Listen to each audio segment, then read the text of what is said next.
Hello, my good friends. How are you today? May God bless you all. I will not introduce anything. You guys watch the video and feel it. Then let's evaluate together. The air in the upscale Charlotte bar was thick with the scent of expensive cologne and aged whiskey. The kind of place where laughter bounced off polished wood floors and crystal glasses clinked like a symphony. Lila Brooks stood behind the counter, her hands trembling as she poured bourbon for a man in a tailored suit who barely glanced at her. At 23, Lila was a striking figure. Her warm brown skin glowed under the dim lights, her tight curls pulled into a high bun, and her dark eyes held a fire that hadn't yet been snuffed out by the weight of her life. But tonight, she felt like an imposter in her borrowed black dress, the fabric too tight, the hem too short. She didn't belong here, and everyone in the room seemed to know it. Lila's shift at the Velvet Lounge was a last-ditch effort to scrape together cash. Back in Bayview, North Carolina, her adoptive mother, Marjorie Tate, had laid down an ultimatum. Come up with $30,000 to cover her brother Darius's gambling debts and his girlfriend Kayla's reckless spending, or Marjorie would pull her out of college. The University of North Carolina at Charlotte was Lila's lifeline, her chance to become a writer, to tell stories that mattered. She'd spent years balancing part-time jobs and late-night study sessions, dreaming of a life beyond the creaky, cigarette-stained house she shared with Marjorie's resentment. But now, with graduation just months away, that dream felt like sand slipping through her fingers. "Yo, sweetheart, you gonna pour that drink or just stare at it?" The man at the bar snapped, his voice cutting through the jazz humming from the speakers. Lila forced a smile, her jaw tight, and slid the glass across the counter. He tossed a crumpled $5 bill at her, muttering something about slow service, and turned back to his buddies. Lila's chest burned, but she swallowed the urge to snap back. She needed this job. She needed every penny. The bar was packed tonight, a mix of Charlotte's elite, bankers, lawyers, tech moguls, mingling with wannabe influencers, snapping selfies. Lila scanned the room, her eyes catching on a man standing near the back.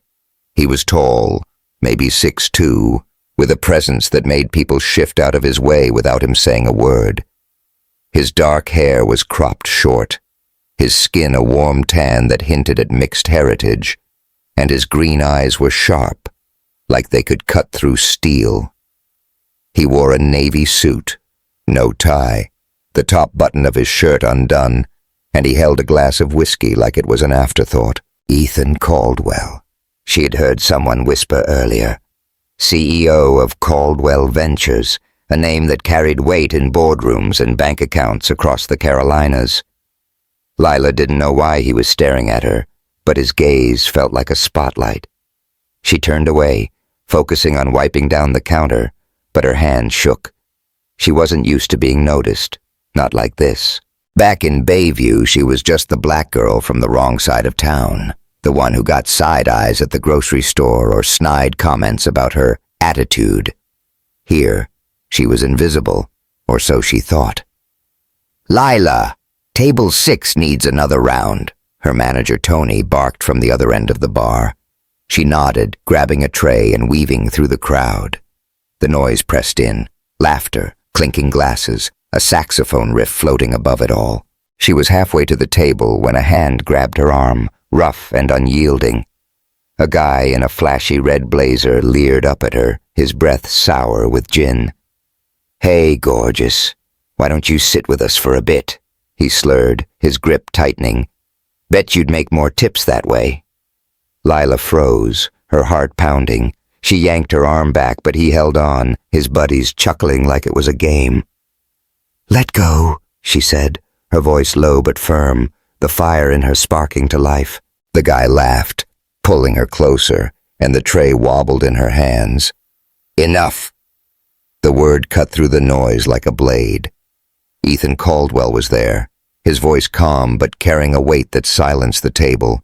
He stepped between Lila and the guy, his broad shoulders blocking her from view. "You're done here. Walk away." The guy in the blazer scoffed, but something in Ethan's eyes, cold, unyielding, made him hesitate. He muttered a curse and released Lila, slinking back to his seat. The crowd around them went back to their conversations, the moment dissolving into the hum of the bar. Lila's breath hitched, her wrist stinging where the guy had grabbed her. She looked up at Ethan, expecting him to walk away, but he didn't. He turned to her, his gaze softer now, though still unreadable. "You okay?" he asked, his voice quieter, almost gentle. Lila nodded, though her pulse was still racing. "Yeah, thanks." She adjusted the tray, avoiding his eyes. Up close he was even more striking, his cologne a subtle mix of cedar and spice. But there was something else, a guardedness, like he was holding the world at arm's length. "What's your name?" he asked, tilting his head slightly, like he was studying her. "Lila," she said, her voice barely above the music. She braced herself for the usual follow-up, a cheesy pickup line, a condescending comment, but instead, Ethan just nodded. "Lila," he repeated like he was testing the sound of it. Then, in a tone that left no room for argument, he said, "Come with me. Outside. We need to talk." She blinked, caught off guard. "I'm working," she said, glancing at Tony, who was already glaring at her from across the bar. "5 minutes," Ethan said, his eyes locking onto hers. "Trust me." Trust him. She didn't even know him. But there was something about the way he looked at her, not with pity or lust, but with a kind of recognition, like he saw the fight in her and respected it. Against her better judgment, Lila set the tray down and followed him out the side door into the cool Charlotte night. The alley behind the bar was quieter, the city's pulse muffled by brick walls and the distant hum of traffic. Neon signs cast a pink glow over the pavement, and the air smelled faintly of rain. Ethan leaned against the wall, his whiskey glass still in hand, and looked at her like he was trying to figure out a puzzle. "Why are you here, Lila?" he asked, straight to the point. "You don't fit in with this crowd, so what's the story?" She crossed her arms, her defenses up. "I could ask you the same thing. Why do you care?" A faint smile tugged at his lips, but it didn't reach his eyes. "Maybe I'm curious, or maybe I don't like seeing people get pushed around." Lila snorted, brushing a stray curl from her face. "I can handle myself." "I don't doubt that," he said, taking a sip of his drink. "But you're carrying something heavy. I can see it in your eyes. So, what is it? Money? Family?" Her stomach twisted. How did he know? She wanted to tell him to mind his own business, but the weight of Marjorie's threats pressed down on her. $30,000, college, her entire future hanging by a thread. Before she could stop herself, the words spilled out. "My mom. Adoptive mom. She's in debt. Bad. She says I have to fix it, or she'll pull me out of school.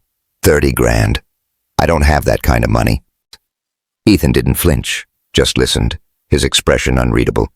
When she finished, he set his glass on a nearby crate and stepped closer, his voice low. "I can help you." Lila's heart skipped. "What?" "I'll give you the money," he said, like it was the simplest thing in the world. "No strings attached, but you have to come with me tonight." Her breath caught, a mix of shame and anger flaring in her chest. "You think I'm for sale?" she snapped, stepping back. "I'm not something you can buy for a night." Ethan's eyes darkened, but his voice stayed steady. "That's not what I meant. I'm not asking for anything you're not willing to give. I see someone fighting to survive, and I'm offering a way out. Take it or leave it, Lila. Your call." She stared at him, her mind racing. $30,000. It was more than she'd see in a year. Enough to shut Marjorie up, to keep her in school. But at what cost? Her pride? Her dignity? She thought of Marjorie's cold smile, Darius's careless shrugs, the way Kayla laughed at her dreams.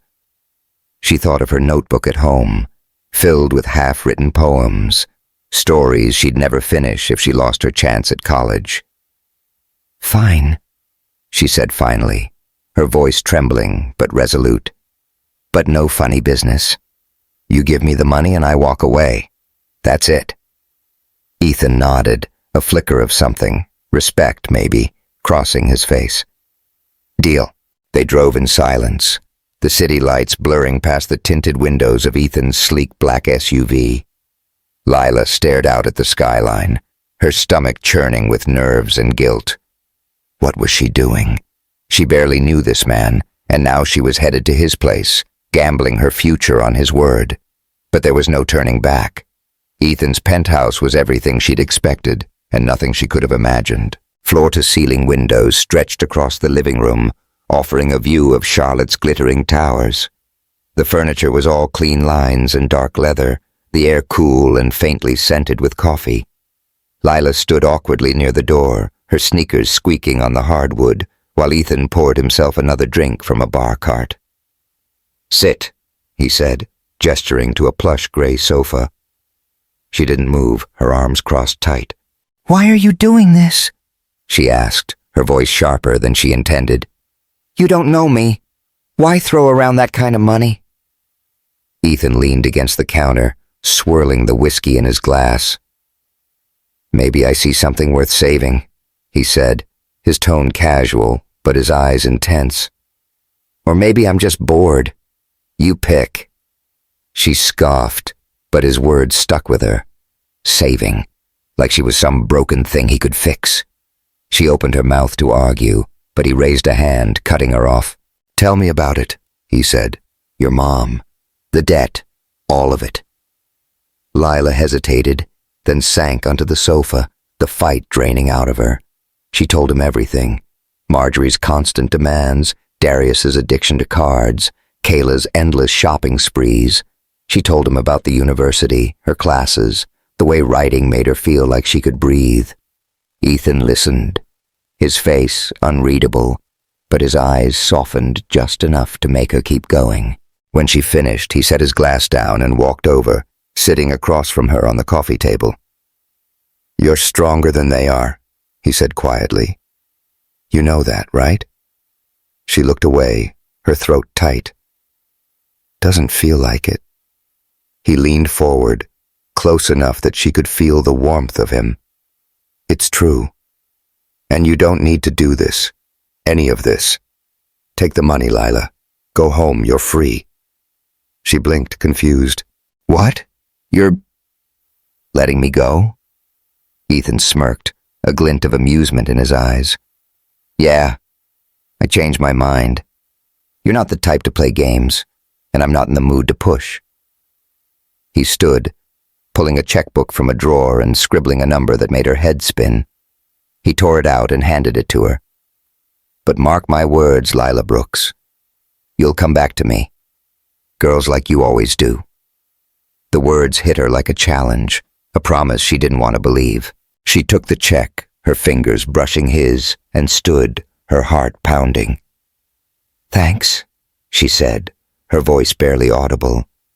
"But don't hold your breath." He chuckled low and warm as she headed for the door. The night air was cool against her skin as she stepped outside, the check burning a hole in her pocket. She'd escaped, but Ethan's words lingered, a haunting melody she couldn't shake. As she walked toward the bus stop, the city lights stretching out before her, Lila knew one thing for sure. This wasn't the end. It was just the beginning. Hey, if Lila and Ethan's story has you hooked, hit that subscribe button and drop a comment below. What do you think Lila will do with the money?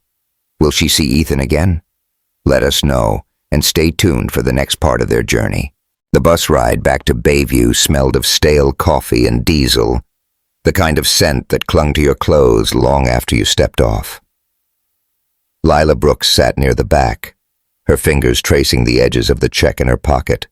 $30,000, written in Ethan Caldwell's sharp, confident scrawl. It felt like a lifeline, but also a weight, a reminder of the strange night she'd just lived through. The memory of Ethan's green eyes, his low voice saying, "You'll come back to me," played on a loop in her head. She pushed it away, focusing on the rain-streaked window, the dark outline of North Carolina's coast slipping by. She had the money. She could fix things. That's what mattered. Bayview was a different world from Charlotte's glittering skyline. The town hugged the Atlantic with a stubborn grip, its weathered boardwalks and faded storefronts telling stories of better days. Lila's sneakers crunched on the gravel as she walked the half-mile from the bus stop to the house she shared with Marjorie Tate, her adoptive mother. The place was a sagging relic, peeling paint, a porch that creaked underfoot, and windows that rattled in the sea breeze. Inside, the air was heavy with cigarette smoke and the faint tang of cheap wine. Lila's stomach knotted as she pushed open the door. Marjorie was in the living room, perched on a frayed recliner, her thin lips pursed around a cigarette.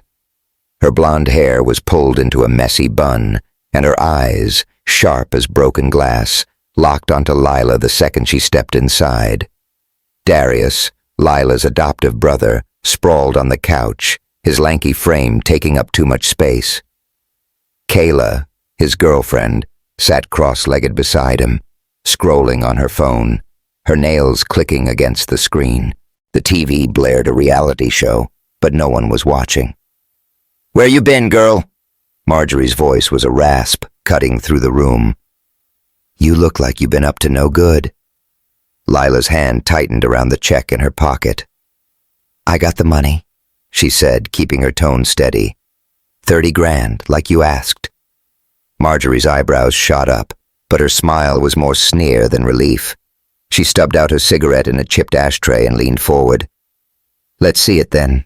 Lila hesitated, then pulled out the check and handed it over. Marjorie snatched it, her eyes scanning the numbers like a hawk.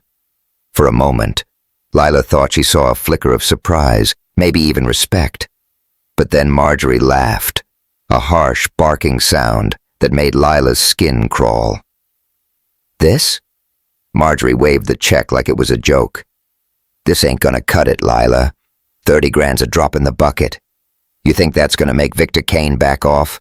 You're dumber than I thought." Lila's heart sank. "What? You said 30,000 would fix it. You said—" "I said what I had to," Marjorie snapped, tossing the check onto the coffee table. "Victor's breathing down my neck for 50 now, thanks to your brother's card games and Kayla's little shopping sprees." She shot a glance at Darius, who didn't even look up, and Kayla, who rolled her eyes. 50? Lila's voice cracked. "I can't. I don't have that kind of money, Marjorie. I gave you everything." "Then you better figure it out," Marjorie said, lighting another cigarette. "Or I'm calling the university tomorrow and pulling your enrollment. No more of this writing nonsense. You owe me, Lila. I took you in when no one else would." The words hit like a slap. Lila's chest tightened, her dreams, her degree, her stories, her chance at a life beyond Bayview, flashing before her eyes.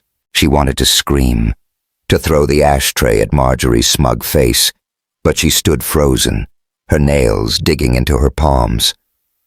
Darius finally looked up, his bloodshot eyes narrowing. "Don't make a big deal out of it, Lila. You're always acting like you're better than us. Just get the cash and quit whining." "Yeah," Kayla chimed in, not looking up from her phone. "Your little college dream ain't worth us all going down. Victor don't play." Lila's vision blurred with tears, but she blinked them back. She wasn't going to cry in front of them. "I'm trying," she said, her voice low. "I'm doing everything I can." "Then do more," Marjorie said, exhaling a cloud of smoke. "Or we're all screwed." Lila turned and walked out, the door slamming behind her. The cool night air hit her face, salty and sharp, as she stumbled onto the porch. She sank onto the steps, her breath shaky, and pulled out her phone. The screen glowed with a single unread message, from a number she hadn't saved, but recognized instantly. "You okay?" Ethan. Her thumb hovered over the keyboard, a dozen responses racing through her mind. No, I'm not okay. My life's falling apart. Why do you care? But she typed back, fine, thanks, short, safe. She couldn't afford to let him in, not when she was already drowning. The next morning, Lila dragged herself to her shift at Brew and Bean, the only coffee shop in Bayview that didn't feel like a dive bar. The place was cozy, with mismatched chairs and the warm smell of roasted beans, but today it felt suffocating. She was wiping down tables when a customer, an older white guy in a fishing hat, waved her over. "I want someone else to take my order," he said, his voice loud enough to turn heads. "No offense, but I don't trust you people with my coffee." Lila froze, her rag clenched in her hand. The shop went quiet, every eye on her. She'd heard comments like this before, whispers, sideways glances, but never so blatant. Her pulse pounded, and that fire inside her flared. "You don't trust me to pour coffee?" she said, her voice steady but sharp. "That's a new one. Want to explain why?" The guy's face reddened, but before he could answer, the manager, Carla, swooped in. "Lila, take a break," she said, her tone clipped. "Now." Lila tossed the rag onto the counter and stormed out the back, her hands shaking. She leaned against the alley wall, the same kind of brick and neon setup as the Charlotte bar, and let out a shaky breath. This was Bayview. Small, stubborn, and stuck in its ways. She'd spent her whole life trying to prove she belonged. And it still wasn't enough. Her phone buzzed. A text from Nia Carter, her best friend and a law student who never took crap from anyone. "Meet me at the library. You sound like you need a vibe check." Lila managed a small smile. Nia was her anchor, the one person who got what it was like to be black in a town like this. She grabbed her jacket and headed to the community library, a squat brick building with a mural of dolphins fading on one wall. Inside, the air smelled of old books and lemon cleaner, and Nia was waiting at a corner table, her braids pulled into a high ponytail, her laptop open to a legal brief. "Girl, you look like you just fought a bear," Nia said, pushing a chair out for Lila. "Spill." Lila sank into the seat and told her everything, Marjorie's demands, the check, the coffee shop jerk. She left out Ethan, though, not ready to explain the man who'd turned her world upside down in one night. Nia listened, her eyes narrowing with every word. "Marjorie's got some nerve," Nia said when Lila finished. "And that guy at the shop? Trash. You should have poured that coffee right on his lap." Lila laughed, the sound easing the knot in her chest. "Carla would have fired me on the spot." "Worth it," Nia said, grinning. Then her face softened. "Seriously though, Lila, you can't keep carrying their mess. You're killing yourself for people who don't deserve you." "I don't have a choice," Lila said, her voice barely above a whisper. "If I lose school, I lose everything." Nia reached across the table, squeezing her hand. "You've got choices. You're Lila freaking Brooks, poet, dreamer, future Pulitzer winner. Come with me tonight. There's a Black Literature Club meeting at the community center. You need to be around people who see you." Lila hesitated, but Nia's enthusiasm was infectious. That evening, she found herself in a cramped room filled with folding chairs and warm voices. The club was small, maybe a dozen people, mostly black students and locals, but the energy was electric.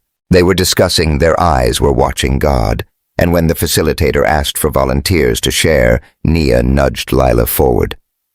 "Go on," Nia whispered. "Show 'em what you got." Lila's heart raced, but she stood, clutching a notebook she always carried. She cleared her throat and read a poem she'd written last month, about being a black girl in a world that tried to make her small. Her voice shook at first, but as the words flowed, "I am not your shadow. I am the sun. The room leaned in, nodding, snapping their fingers. When she finished, applause erupted, and a girl with locks called out, "That's it, sis." For the first time in days, Lila felt seen. She sat down, her cheeks warm, and Nia slung an arm around her.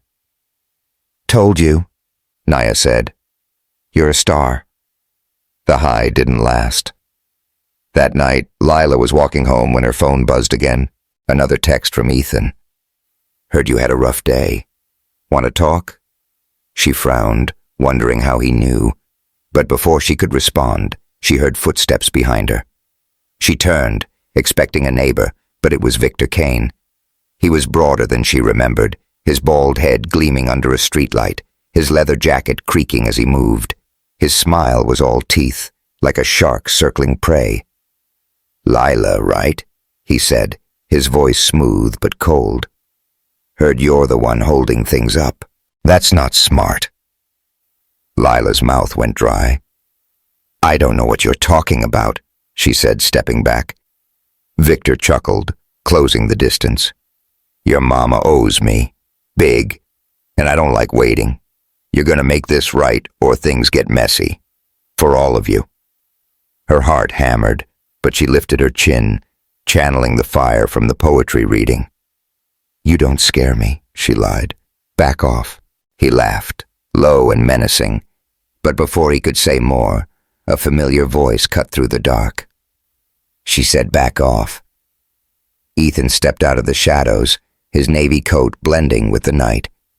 He wasn't as big as Victor, but his presence was a force, his eyes locked on the loan shark like he was daring him to move. Victor sized him up, then smirked. "Caldwell," Victor said like he knew him. "Didn't know you were slumming it in Bayview." "Walk away, Kane," Ethan said, his voice ice. "Now." Victor held his gaze for a long moment, then shrugged and sauntered off, whistling. Lila let out a breath she didn't know she'd been holding, her legs shaky. "How do you keep doing that?" she asked, turning to Ethan. "Showing up like some kind of superhero?" He gave her a half smile, but his eyes were serious. "I was in town. Saw you walking. Good thing, too." He paused, then added, "I meant what I said, Lila. You need me. I'm here." She wanted to believe him, but the check, Victor, Marjorie, it was all too much. "Thanks," she said, her voice flat, "but I've got enough heroes." Ethan nodded, like he expected that. "Fair enough, but you know where to find me." As he walked away, his silhouette fading into the night, Lila felt a tug in her chest, a mix of gratitude and something deeper, something she wasn't ready to name. She turned toward home, the ocean's roar in her ears, knowing one thing for sure. The pressure was only getting worse, and she was running out of time. The neon sign above Rusty's bar flickered like a dying star, casting a sickly glow over the cracked pavement of Bayview's rougher edge. Lila Brooks stood behind the counter, her hands sticky with beer foam, her black tank top clinging to her skin in the humid air. The place was a far cry from the Velvet Lounge in Charlotte. Grimy tables, a jukebox spitting out country tunes, and a crowd of locals with calloused hands and loud laughs. Marjorie had forced her into this job, her latest scheme to squeeze more money out of Lila. "You'll work where I tell you," Marjorie had hissed, shoving a skimpy outfit at her. "Or we're done."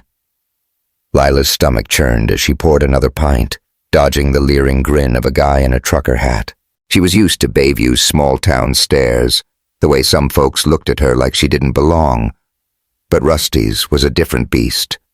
Every shift felt like walking a tightrope, one wrong step away from trouble. And trouble had a name, Victor Kane. He'd been in twice this week, his broad frame filling the doorway, his bald head gleaming under the bar's dim lights. Tonight he was back, sitting at a corner table with two guys who looked like they'd just walked out of a prison yard. Victor's eyes tracked Lila like a predator, his smile slow and deliberate. She kept her head down, focusing on the clink of glasses, the hum of the ancient fridge, but her pulse raced. She knew what he wanted, more than money. Marjorie had hinted at it, her voice cold. Victor's got his eye on you. Could make things easier for all of us. Lila's grip tightened on a rag, her nails digging into her palm. Easier for them, maybe, but she wasn't a bargaining chip. She glanced at the clock. 11:47 p.m. Another hour and she could escape, at least for the night. Her phone buzzed in her pocket, but she ignored it. Probably Naya checking in, or worse, another cryptic text from Ethan Caldwell. She hadn't seen him since that night on the street, when he'd faced down Victor like it was nothing, but his words, "You know where to find me," still echoed in her head. "Lila, table 3 needs a refill," the bartender, a gruff guy named Pete, called out. She nodded, grabbing a pitcher and weaving through the crowd. The air was thick with cigarette smoke and the sour tang of spilled beer, and she held her breath as she approached Victor's table. His eyes locked onto her, and her skin prickled. "Well, well," Victor said, his voice smooth as oil. "Look who's playing hard to get. You got my money yet, sweetheart?" Lila set the pitcher down, keeping her distance. "Talk to Marjorie," she said, her voice steady despite the knot in her chest. "I'm just here to pour drinks." Victor leaned forward, his leather jacket creaking. "Oh, you're more than that. Your mama's been singing your praises. Says you're worth a lot more than 50 grand. He reached for her wrist, his fingers closing like a vice. Lila yanked back, her heart slamming against her ribs. "Don't touch me," she snapped, loud enough to draw eyes. The bar didn't quiet, though. Nobody cared. Victor's buddies laughed, and he tightened his grip, pulling her closer. "You don't get to say no," he said, his breath hot against her ear. "Not to me." Panic surged, but before Lila could twist free, a glass shattered behind her. The noise cut through the bar's din, and Victor's hand froze. Ethan Caldwell stood at the entrance, his navy coat dusted with rain, his green eyes blazing. A broken bottle lay at his feet, the remnants of his accidental stumble. Every head turned, the room holding its breath. "Let her go, Kane," Ethan said, his voice low but carrying like a gunshot. "Now." Victor's smile didn't waver, but his eyes narrowed. He released Lila, leaning back in his chair. "Caldwell, you got a bad habit of sticking your nose where it don't belong. And you've got a bad habit of thinking you're untouchable." Ethan shot back, stepping closer. He wasn't as broad as Victor, but his presence was a wall, unyielding and dangerous. "Walk away, or we'll see how untouchable you really are." Victor chuckled, but there was no humor in it. He stood, brushing past Lila close enough to make her flinch, and sauntered out with his crew, the door slamming behind them. The bar erupted back into noise like nothing had happened, but Lila's legs felt like jelly. She stumbled toward the back, her breath ragged, and Ethan was there in an instant, his hand steadying her arm. "You okay?" he asked, his voice softer now, his eyes searching hers. She nodded, though her hands were still shaking. "How do you keep doing that?" she said, half laughing, half exasperated. "Showing up right when I need you?" Ethan's lips twitched, almost a smile. "Call it a sixth sense." He glanced around the bar, his jaw tight. "This place isn't safe for you, Lila. Come with me." She wanted to argue, to tell him she could handle it, but the memory of Victor's grip was too fresh. "Fine," she said, grabbing her jacket, "but I'm not your damsel in distress." "Never thought you were," he said, and the respect in his voice made her pause. They drove in silence, the rain tapping against the windows of Ethan's SUV. Lila stared out at the coastline, the ocean a dark, restless shadow under the storm clouds. She didn't know where they were going, but for once, she didn't care. Ethan's presence was a strange kind of anchor, steadying her even as her mind raced. He pulled up to a beachfront villa just outside Bayview, a modern fortress of glass and stone that looked like it belonged in a magazine. The driveway was lined with palms, and the sound of waves crashing filled the air. Inside, the villa was all clean lines and warm light, with hardwood floors and a living room that opened to an indoor pool, its water glowing under soft LEDs. Lila's sneakers squeaked on the floor, and she felt out of place, her damp tank top and jeans a stark contrast to the luxury around her. Ethan shed his coat, tossing it onto a chair, and gestured toward the pool room. "You look like you need to relax," he said, his tone casual but firm. "Go sit. I'll grab us some drinks." Lila crossed her arms, her defenses flaring. "I'm not here to play house, Ethan. Why am I even here?" He paused, turning to face her, his eyes intense. "Because you're in over your head, and I'm not about to let that creep Kane get his hands on you. Now sit." She wanted to push back, but exhaustion won out. She followed him into the pool room, the air warm and tinged with chlorine, the water's surface still as glass. She sank onto a cushioned bench, her shoulders slumping. Ethan handed her a glass of sparkling water, keeping a whiskey for himself, and sat across from her, the pool's light casting ripples across his face. "Talk to me," he said, his voice low. "What's going on with Marjorie? With Kane?" Lila took a sip, the bubbles sharp on her tongue, and let it all spill out. Marjorie's escalating demands, Victor's threats, the way Darius and Kayla treated her like a cash machine. She told him about the coffee shop, the guy who'd humiliated her, and the poetry reading that had felt like a lifeline. Her voice cracked when she got to college, the fear of losing her degree, her dreams. Ethan listened, his expression unreadable, but his eyes held hers, steady and unwavering. When she finished, he leaned back, swirling his drink. "You're stronger than all of them," he said. "You know that, right?" She shook her head, a bitter laugh escaping. "Doesn't feel like it. I'm just tired." He set his glass down and moved closer, sitting beside her on the bench. The heat of him was distracting, his cologne a faint mix of cedar and spice. "You're not just anything, Lila," he said, his voice dropping. "You're fire. I saw it the first night at the bar, and I see it now. Don't let them put it out." Her breath caught, his words sinking into her like warmth. She looked at him, really looked, and saw something new in his eyes, not just respect, but want. The air between them thickened, charged with something she couldn't name. She should have pulled away, should have kept her walls up, but she didn't. "Why do you care?" she whispered, her voice trembling. "You don't even know me." Ethan's gaze darkened, and he leaned in, close enough that she could feel his breath. "Maybe I want to," he said. "Maybe I see someone who's worth fighting for." The words broke something in her. She reached for him, her hand brushing his jaw, and he met her halfway, his lips crashing into hers.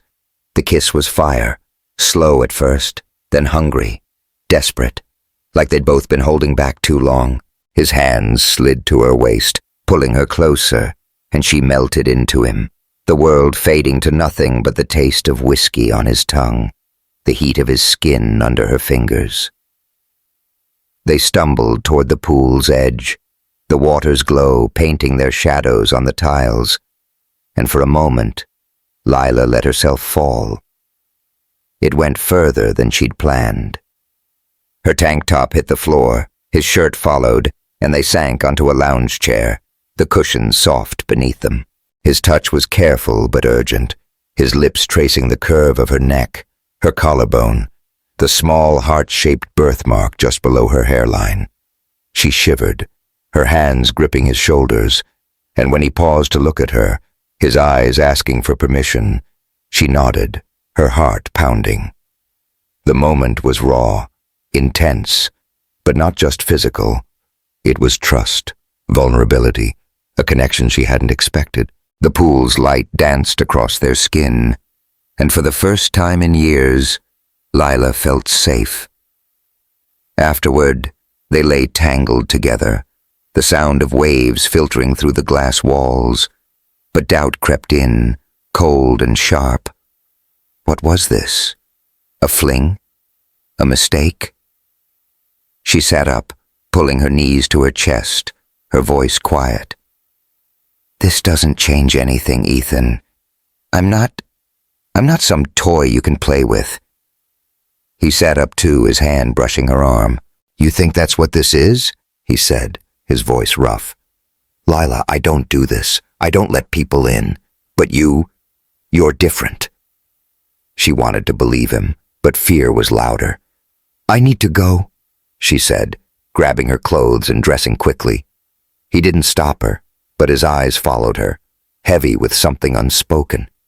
As she reached the door, he called out, Wait! She turned and he was holding her jacket, his fingers brushing the collar. That's when he saw it again, the birthmark on her neck. His face changed, a flicker of recognition crossing his features. What? She asked, frowning. That mark, he said, almost to himself. I've seen it before. In a photo. A client of mine, Eleanor Hayes. She lost her daughter years ago. A little girl with a birthmark just like that. Lila laughed, the idea too wild to take seriously. You're saying I'm some long-lost kid? Come on, Ethan. He didn't smile. I'm saying it's worth checking out. Eleanor's in Charlotte. I can make a call. She shook her head, her mind spinning. I don't have time for fairy tales. I've got enough real problems. Ethan stepped closer, his voice firm. This isn't a game, Lila. If I'm right, it changes everything. She stared at him, the weight of his words settling in. The villa felt too big, the pool's glow too bright. She turned and walked out, the rain cold against her skin. But Ethan's voice lingered, a promise and a challenge she couldn't ignore. As she disappeared into the night, the ocean roaring behind her, Lila knew one thing. Her life was about to turn upside down. The rain hadn't stopped in Bayview, a relentless drizzle that turned the streets into a maze of puddles and slick asphalt. Lila Brooks sat in her tiny bedroom, the walls paper-thin and stained with years of neglect, her notebook open on her lap. The words wouldn't come tonight, her pen hovering over a blank page. Her mind was too full of Victor Kane's threats, Marjorie's demands, and Ethan Caldwell's impossible claim about her birthmark. A lost daughter? It sounded like something out of a soap opera, not her life. But the way Ethan had looked at her, so certain, had planted a seed of doubt she couldn't shake. Her phone buzzed on the nightstand, the screen lighting up with a new notification. A text from Nia. Check your DMs. Something's going viral, and it's bad. Lila's stomach dropped. She opened her social media app, her thumb scrolling through a flood of messages and tags. Her heart stopped when she saw the video. It was grainy, shot in dim light, but there she was, Lila, standing in the alley behind the Velvet Lounge in Charlotte, taking the check from Ethan. The audio was distorted, but the words were clear enough. Ethan saying, "Take the money." And Lila's voice, clipped and nervous, replying, "Fine." The caption read, "Gold digger alert. Bayview girl scams Charlotte CEO for $30K. The video had thousands of shares, comments piling up like a digital mob. "Typical," one read. "She's just playing the victim," said another. "Bet she's laughing all the way to the bank." Lila's hands shook, her breath shallow. This wasn't just gossip. It was a knife to her reputation. She clicked on the profile that posted it, an anonymous account, but the comments pointed to someone with a grudge. Her mind raced to Victor Kane, but this felt too polished, too personal. She dialed Nia, her voice trembling when her friend picked up. "Nia, what the hell is this?" Lila said, pacing the small room. "Who's doing this to me?" "Girl, I'm trying to find out," Nia said, her voice tight with anger. "It's blowing up on campus. People are saying you conned Ethan Caldwell, like you're some kind of hustler." I know it's BS, but it's bad, Lila. The dean's office got wind of it. Lila's blood ran cold. The dean? Nia, I can't lose school, I can't. Hold up, Nia cut in. We'll figure this out. Can you get to campus tomorrow? I'm digging into this, but you need to talk to the dean before they do something stupid. Lila nodded, though Nia couldn't see her. Yeah, I'll be there. She hung up, her heart pounding. The room felt smaller, the air heavier. She glanced at the notebook, her half-written poem about being seen, and slammed it shut. Who was she kidding? The world didn't want her stories. It wanted her to fail. The next morning, Lila stood in the dean's office at UNC Charlotte, her sneakers scuffing the polished floor. The room smelled of leather and old books, a stark contrast to the chaos in her head. Dean Harper, a stern woman with gray hair pulled into a tight bun, sat behind a massive desk, her eyes scanning a tablet with the viral video paused on the screen. Ms. Brooks, Harper said, her voice clipped, this is a serious matter. The university has a reputation to uphold, and this incident raises questions about your character. Lila's throat tightened. It's not what it looks like, she said, her voice steady despite the panic clawing at her. That video's been twisted. I didn't scam anyone, I was trying to save my family. Harper's eyebrows lifted, skeptical. Be that as it may, the optics are damaging. We've received complaints from students and alumni. Until we can investigate further, I'm placing you on academic suspension, effective immediately. The words hit like a punch. Suspension? Lila's voice rose, her hands clenching. You're punishing me for something I didn't do. That video's a lie. Lower your voice, Ms. Brooks, Harper said, her tone icy. We'll review the evidence, but for now, you're barred from classes and campus activities. You'll be notified of our final decision. Lila wanted to scream, to flip the desk, but she forced herself to nod. Fine, she said, her voice shaking. She turned and walked out, the door clicking shut behind her like a coffin lid. Outside, the campus was alive with students, their laughter and chatter a cruel reminder of the life she was losing. Her phone buzzed. Another text from Ethan. Heard about the video. We need to talk. She ignored it, her anger flaring. How did he know? Was he part of this? She headed to Brew and Bean, needing Nia's clarity. The coffee shop was quieter today, the morning rush gone, leaving only the hum of the espresso machine and the smell of cinnamon scones.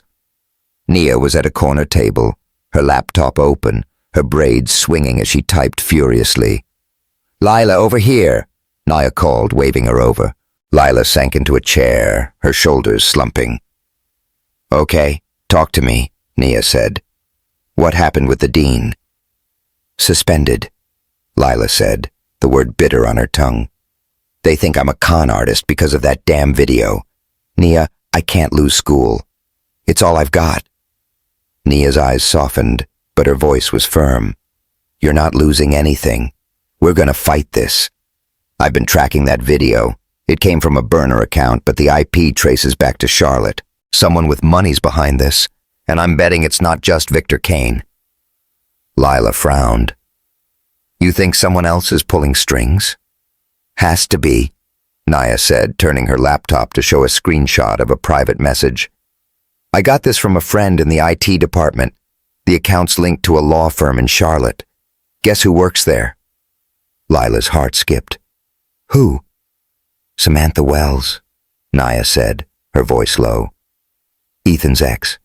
She's got a rep for playing dirty, and word is she's not over him. If she knows you're in the picture, this could be her move. Lila's mind reeled. Samantha Wells.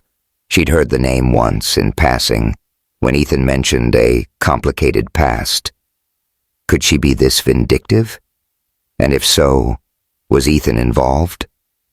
The thought made her chest ache, a mix of betrayal and doubt. She'd let him in, let him see her at her most vulnerable. And now this. I need to talk to him, Lila said, standing. Now. Nia grabbed her arm. Hold up. You sure you want to confront him? If he's mixed up in this, you need to be careful. I'm done being careful, Lila said, her voice hard. He owes me answers. She found Ethan at a waterfront bar in Bayview, a low-key spot with weathered wood tables and the faint smell of fried shrimp. He was alone at a corner booth, nursing a beer, his navy jacket slung over the seat. He looked up when she approached, his green eyes flickering with surprise, then concern. Lila, he said, standing. I've been trying to reach you. That video... Save it. She cut him off, her voice sharp.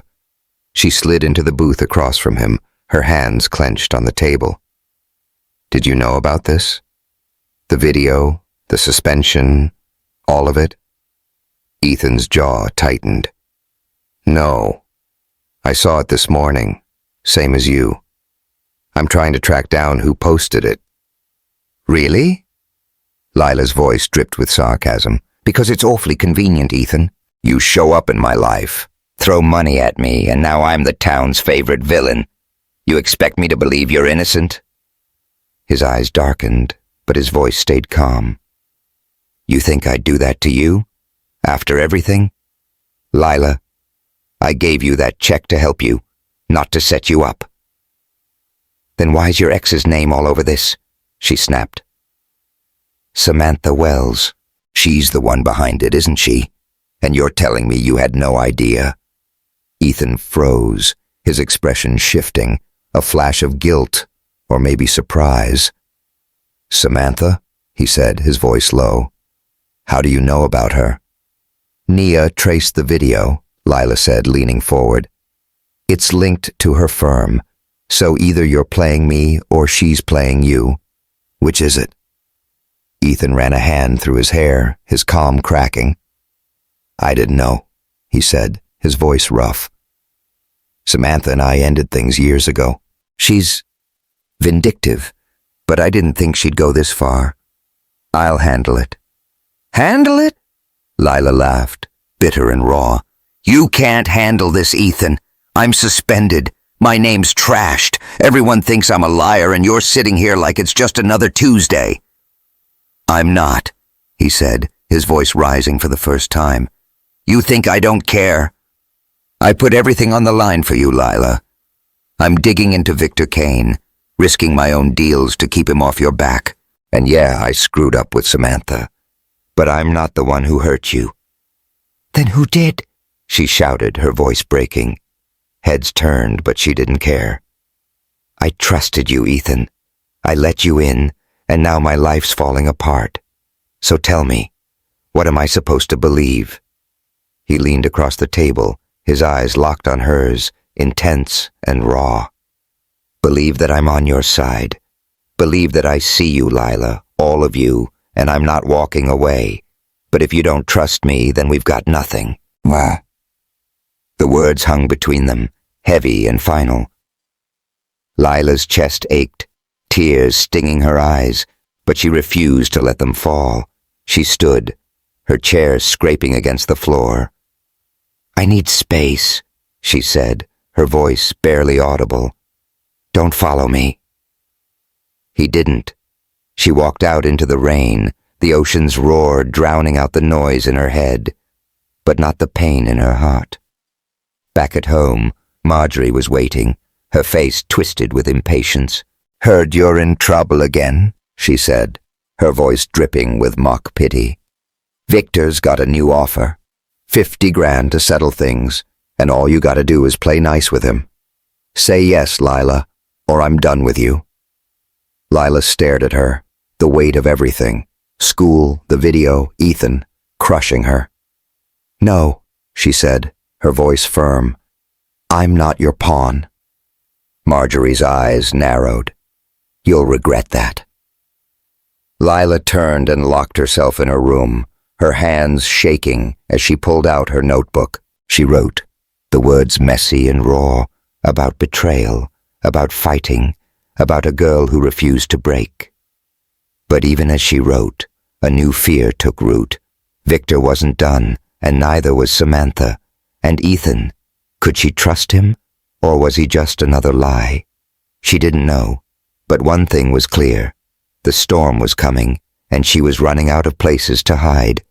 The Charlotte skyline glittered like a promise, its towers of glass and steel cutting sharp silhouettes against the dusk sky. Lila Brooks stood in the back seat of a cab, her hands clenched in her lap. The city's pulse a stark contrast to the chaos in her heart.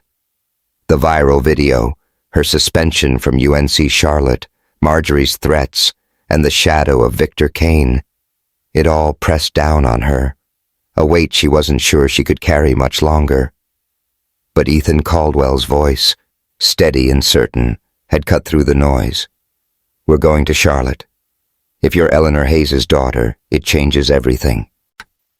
Lila had resisted at first, her trust in Ethan frayed by the video and Samantha Wells's betrayal. But Nia's research, a faded record from a Bayview orphanage, hinting at an adoption under murky circumstances, had tipped the scales. If there was even a chance Ethan was right, she had to know. So here she was, speeding toward a gala at the Grand Meridian Hotel, where Eleanor Hayes, a titan of Charlotte's real estate world, was hosting a fundraiser, and maybe, just maybe, waiting to meet the daughter she'd lost 20 years ago. Ethan sat beside her, his navy suit crisp, his green eyes fixed on the road ahead. He hadn't said much since they'd left Bayview, but his presence was a quiet anchor, grounding her even as her nerves screamed. Lila smoothed the skirt of her borrowed dress, a deep emerald gown Nia had insisted she wear.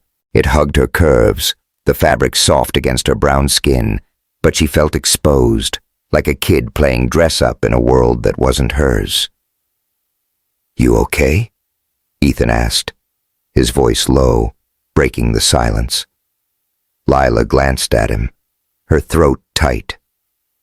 "No," she admitted. "What if this is a mistake? What if I'm not her daughter? Or worse, what if I am, and she doesn't want me?" He reached over, his hand brushing hers, warm and steady. "She'll want you," he said, his eyes holding hers. "And if she doesn't, you're still Lila Brooks. You don't need anyone to tell you who you are." The words warmed her, but doubt lingered. She pulled her hand back, staring out the window. "I just want answers," she said, her voice barely above a whisper. "I'm tired of not knowing." The Grand Meridian's ballroom was a sea of elegance, chandeliers dripping with crystal, tables draped in white linen, and a string quartet weaving melodies through the air. The crowd was Charlotte's elite, their laughter and clinking glasses, a symphony of wealth. Lila felt every eye on her as she stepped inside, her arm linked with Ethan's for balance. Her curls were loose tonight, framing her face, and the emerald dress caught the light, making her stand out in a way that both thrilled and terrified her. Ethan leaned close, his breath warm against her ear. "You've got this," he murmured. "Just breathe." She nodded, her heart racing, and scanned the room. Eleanor Hayes was easy to spot, a regal black woman in her 50s, her silver-streaked hair swept into an elegant updo, her burgundy gown commanding attention. She moved through the crowd with grace, her smile warm but guarded, like someone who'd carried loss for too long. Lila's chest tightened. Could this woman really be her mother? Eleanor's eyes met hers across the room and time seemed to slow, and she froze, her glass of champagne trembling in her hand, and then she was moving, cutting through the crowd with purpose. Lila's breath caught as Eleanor stopped in front of her, her gaze locking onto the heart-shaped birthmark on Lila's neck, just below her hairline. "It's you," Eleanor whispered, her voice breaking. Her fingers reached out, trembling, and brushed the mark, tears welling in her eyes. "My baby, my Lena." Lila's knees buckled, but Ethan's hand steadied her. The room buzzed with murmurs, heads turning, but all she could see was Eleanor's face.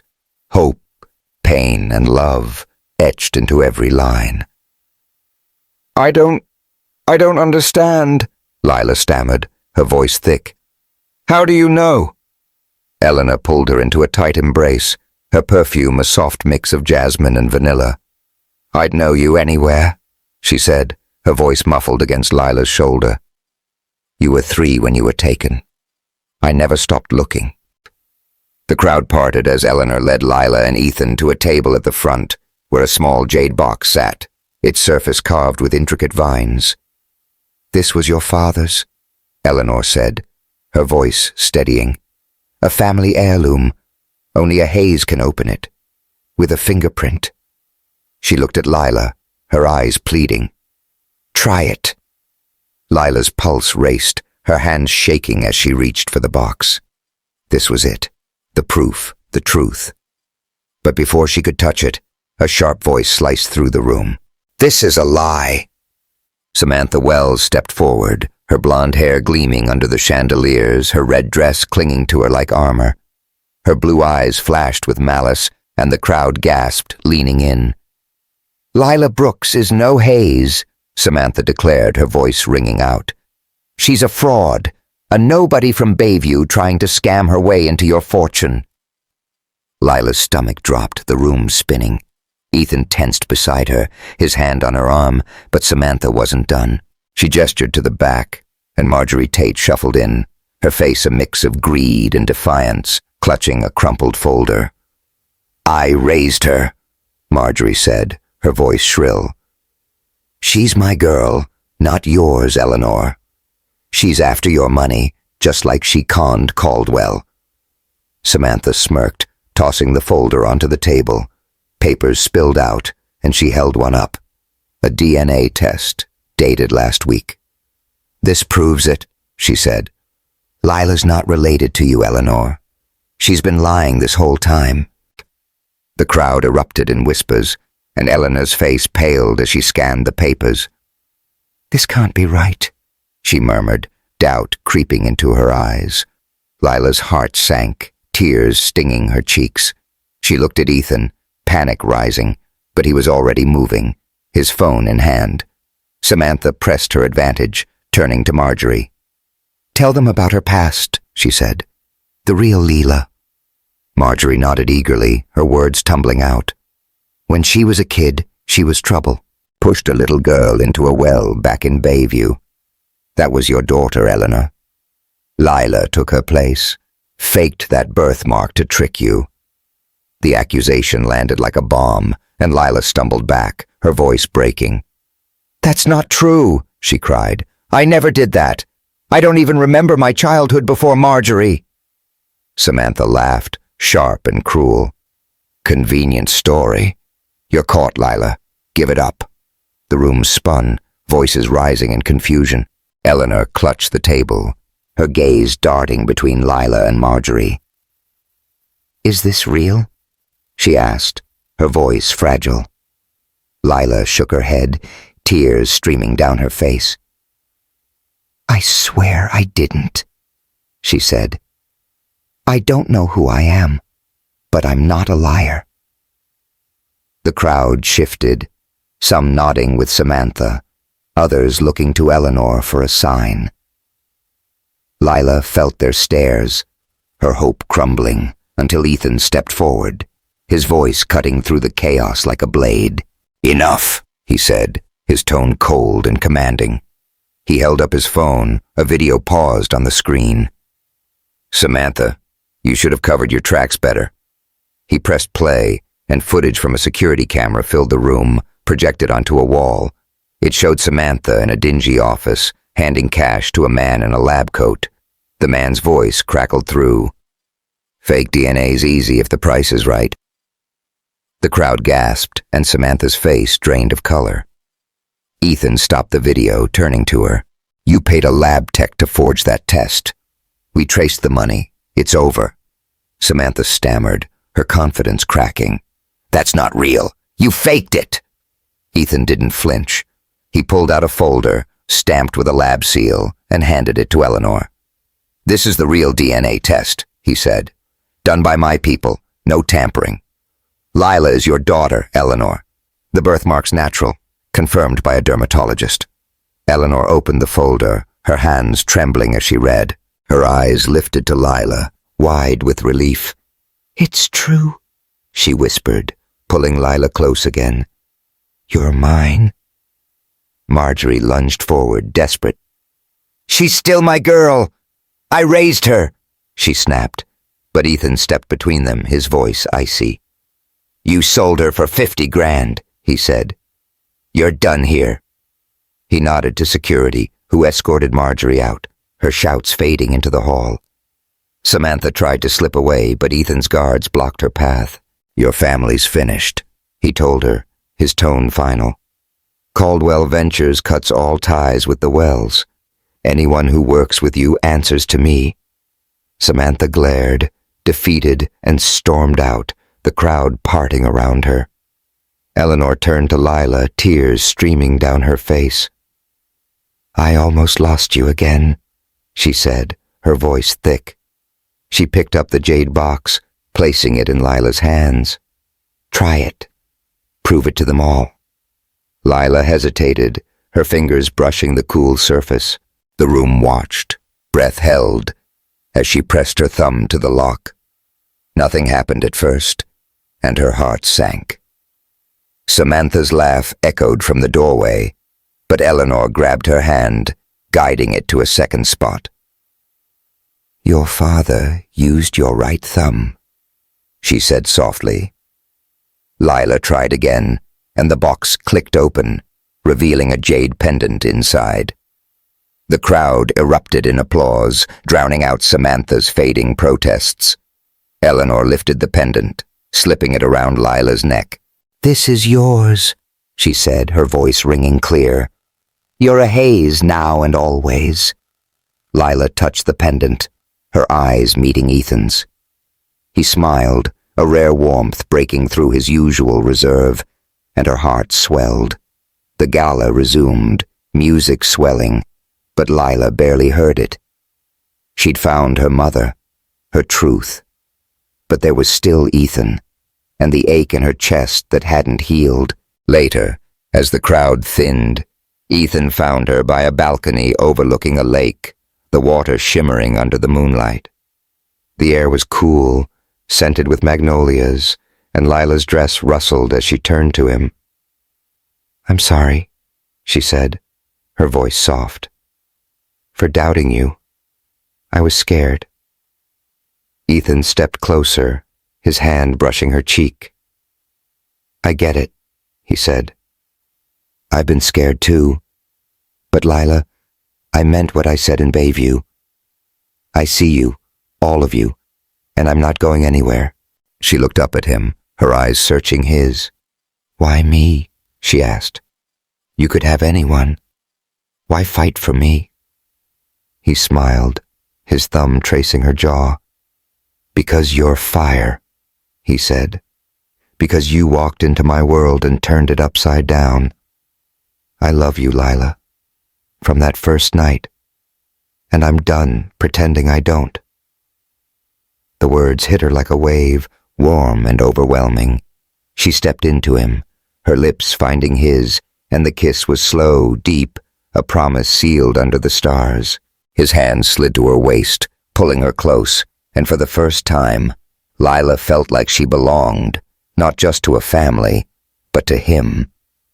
As they pulled apart, the lake's ripples catching the light, Lila knew the fight wasn't over.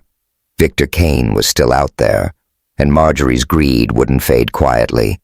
But with Ethan by her side and Eleanor's love anchoring her, she was ready for the truth, for the future, for whatever came next. The Atlantic stretched endless before the Bayview shore, its waves crashing in a rhythm that felt like the heartbeat of the world. Lila Brooks stood on the sand, barefoot, the cool grains slipping between her toes. The jade pendant hung around her neck, a quiet weight against her chest, a reminder of the truth she'd fought so hard to claim.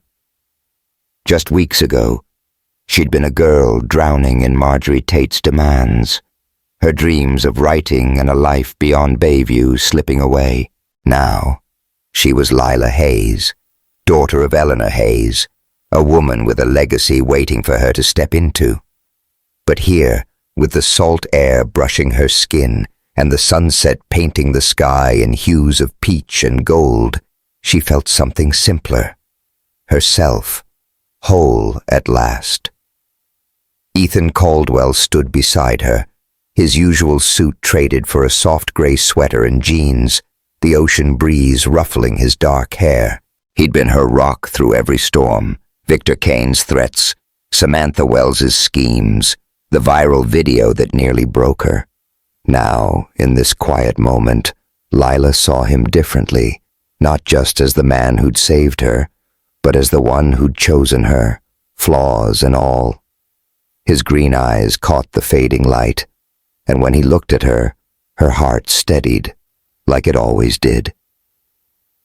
"You're quiet," Ethan said, his voice soft against the crash of waves. "What's on your mind?" Lila smiled, small but real, her curls dancing in the wind. "Just taking it in," she said, her gaze drifting to the horizon. "Everything's changed. I'm still getting used to it." He stepped closer, his shoulder brushing hers. "Not everything," he said, his tone teasing but warm. "You're still the same Lila who walked into that bar and made me spill my drink." She laughed, the sound light and free, a stark contrast to the weight she'd carried for so long. "You spilled that drink all on your own, Caldwell." "Details," he said, grinning. They fell into step, walking along the shore, the tide lapping at their feet. The beach was empty tonight, save for a few gulls circling overhead, their cries blending with the ocean's song. Lila's emerald dress from the gala had been replaced with a simple white sundress, the fabric swaying as she moved. The pendant gleamed against her brown skin, catching the last rays of sun. Ethan broke the silence, his voice thoughtful. "Got a call from Eleanor this morning. She's ready to bring you into the family business whenever you want. The Hayes Empire. Real estate, investments, the works. It's yours, if you're up for it." Lila's steps slowed, her mind spinning. The Hayes legacy was vast, a network of wealth and influence that stretched across the Carolinas and beyond. Eleanor had been clear. She wanted Lila to take it slow, to heal from the years with Marjorie, but the offer was there, a door to a future Lila had never imagined. "It's a lot," she admitted, kicking at a shell half buried in the sand. "I'm still figuring out who I am. Being a Hayes, it's like stepping into someone else's life." Ethan stopped, turning to face her. "It's not someone else's life," he said, his eyes steady. "It's yours. You get to decide what it means." She looked at him, the sincerity in his voice anchoring her. "What if I mess it up?" she asked, her voice soft. "What if I'm not enough?" He reached out, tucking a stray curl behind her ear, his fingers lingering against her cheek. "You're more than enough," he said.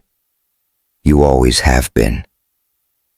The words hit her deep, stirring something she'd been afraid to name. She stepped closer, the space between them shrinking, and his hand slid to her jaw, warm and sure. The air crackled, charged with the same intensity she'd felt in the villa's pool room, but softer now, grounded in trust. She wanted to kiss him, to let the world fall away, but he spoke first, his tone shifting to something serious. "I've been thinking," he said, his eyes locking onto hers. "I didn't bring you here just to watch the sunset." Lila tilted her head, curious. "Oh yeah? What's the plan then?" He took a breath, his hand dropping to his pocket, and pulled out a small velvet box. Her breath caught, her heart pounding as he opened it, revealing a ring, a simple band with a single diamond that glinted like a star. "Lila," he began, his voice steady but laced with emotion. "I've spent my life building walls, keeping people out, but you walked through them like they were nothing. I don't promise you the world, because you've already got it. I promise you me, every part of me, to love you, to fight for you for as long as you'll have me. Will you marry me?" The words hung between them, raw and real, and Lila's eyes filled with tears. She nodded, unable to speak, and he slipped the ring onto her finger, its weight a perfect fit. She laughed through her tears, throwing her arms around him, and he lifted her off the sand, spinning her as the waves roared their approval. When he set her down, their lips met in a kiss that tasted of salt and promises, the kind that could weather any storm. The wedding came quickly, a small ceremony on the same Bayview shore. Eleanor stood at Lila's side, her smile wide and proud, her burgundy dress catching the sunset's glow. Nia was there, her braids adorned with tiny flowers, her laughter filling the air as she toasted the couple. A handful of friends gathered under a driftwood arch, their cheers mingling with the ocean's song. Lila wore a soft white gown, the jade pendant gleaming against her chest, and Ethan waited for her in a linen suit, his gaze never wavering. They exchanged vows as the sun dipped low, promising a future built on trust and love. "I vow to see you," Lila said, her voice steady, "not just as you are, but as you'll become." "And I vow to stand by you," Ethan replied, his hand squeezing hers, through every storm, every sunrise. When he kissed her, the crowd erupted, but all Lila felt was him, the man who'd seen her when no one else did. Weeks later, they settled into a new life. Lila moved into Ethan's Charlotte penthouse, the pool room now a place of quiet memories rather than tension. She finished her degree at UNC Charlotte, walking across the stage with Eleanor and Ethan in the audience, their applause louder than the rest. The diploma was hers, earned through years of struggle, and she held it tight, a symbol of the strength she'd found. But Lila's plans stretched beyond herself. With the Hayes fortune at her fingertips, she started a foundation, funding scholarships for kids trapped in poverty like she once was. She called it Light on the Bay, a nod to the shore where she'd found her truth. It was her way of giving back, of turning pain into purpose. Ethan was her partner in it, his business savvy helping the foundation grow, his belief in her unwavering. One evening, as they unpacked boxes in their shared home, Ethan watched her with a grin. She was arranging books on a shelf, Zora Neale Hurston, Toni Morrison, her own newly published novel, her focus absolute. He stepped up behind her, wrapping his arms around her waist. "You're gonna save the world, aren't you?" he teased, his breath warm against her neck. She laughed, leaning into him. "Maybe just a piece of it," she replied, turning to face him. He kissed her forehead, his touch gentle, and she felt the weight of her old life lift completely. Marjorie, Darius, Victor, Samantha, they were gone, shadows banished by the light she'd claimed. Their honeymoon took them back to Bayview, a rented cottage overlooking the sea. They spent days walking the shore, cooking simple meals, laughing over nothing. One night, under a blanket of stars, they sat on the porch, the ocean's song filling the silence. Lila rested her head on Ethan's shoulder, her hand finding his, the ring catching the moonlight. "I used to be so afraid," she said, her voice barely above a whisper. "Afraid of Marjorie, of failing, of everything. But not anymore." He turned to her, his eyes searching hers. "Why's that?" he asked, his voice soft. She smiled, pure and unguarded. "Because I have you." Ethan pulled her closer, his voice low and sure. "You've always had me, Lila. From that first night in the bar, I was done for." She laughed, the sound mingling with the waves, and they sat there, wrapped in each other, the past a distant echo. The stars shone bright above, a canopy over their new beginning, and Lila knew this was where she belonged, not just as a Hayes or a Caldwell, but as herself, loved and whole. Back in Charlotte, life settled into a rhythm. Lila met with Eleanor often, learning the ropes of the family business, her confidence growing with every step. Ethan stood by her, his cold exterior melting more each day, replaced by a warmth she'd come to rely on. They hosted dinners at the penthouse, the pool room glowing with laughter, friends filling the space with life. Nia was a regular, her law school stories keeping everyone in stitches, her own romance with a young professor adding a spark to the nights. One evening, as Lila stood on the penthouse balcony, the city lights stretching out before her, she wrote a letter, not to anyone else, but to the girl she'd been, the one who'd survived Marjorie's cruelty, who'd fought for every scrap of hope. "You were enough," she wrote, "even when they told you you weren't. Keep shining." She tucked the letter into her notebook, a quiet vow to never forget. But the piece wasn't perfect. A few days later, as Lila sorted through foundation applications, her phone buzzed with a text from Nia. "Heads up, got wind Victor Kane's out of jail. Word is he's got a score to settle." Lila's heart skipped, the old fear creeping back. She showed the text to Ethan, who pulled her close, his jaw tight. "He won't touch you," he said, his voice firm. "Not while I'm here." She nodded, but the message lingered, a shadow on the horizon. Happiness, she realized, wasn't a destination. It was a wave, always returning, but never quite the same. She looked out at the ocean, its depths vast and unknowable, and felt a strange calm. Whatever came next, she wasn't alone. She had Ethan, Eleanor, Nia, and most importantly, herself, stronger than she'd ever dreamed. As she stood on the Bayview shore one last time, Ethan's hand in hers, Lila let the waves carry her fears away. The future was uncertain, but it was hers to shape, a story she'd write with courage and love. Hey, if Lila and Ethan's journey has stolen your heart, hit that subscribe button and drop a comment below. What do you think lies ahead for them? Will Victor Kane come back to haunt their happiness? Let us know, and stay tuned for more stories that light up the night.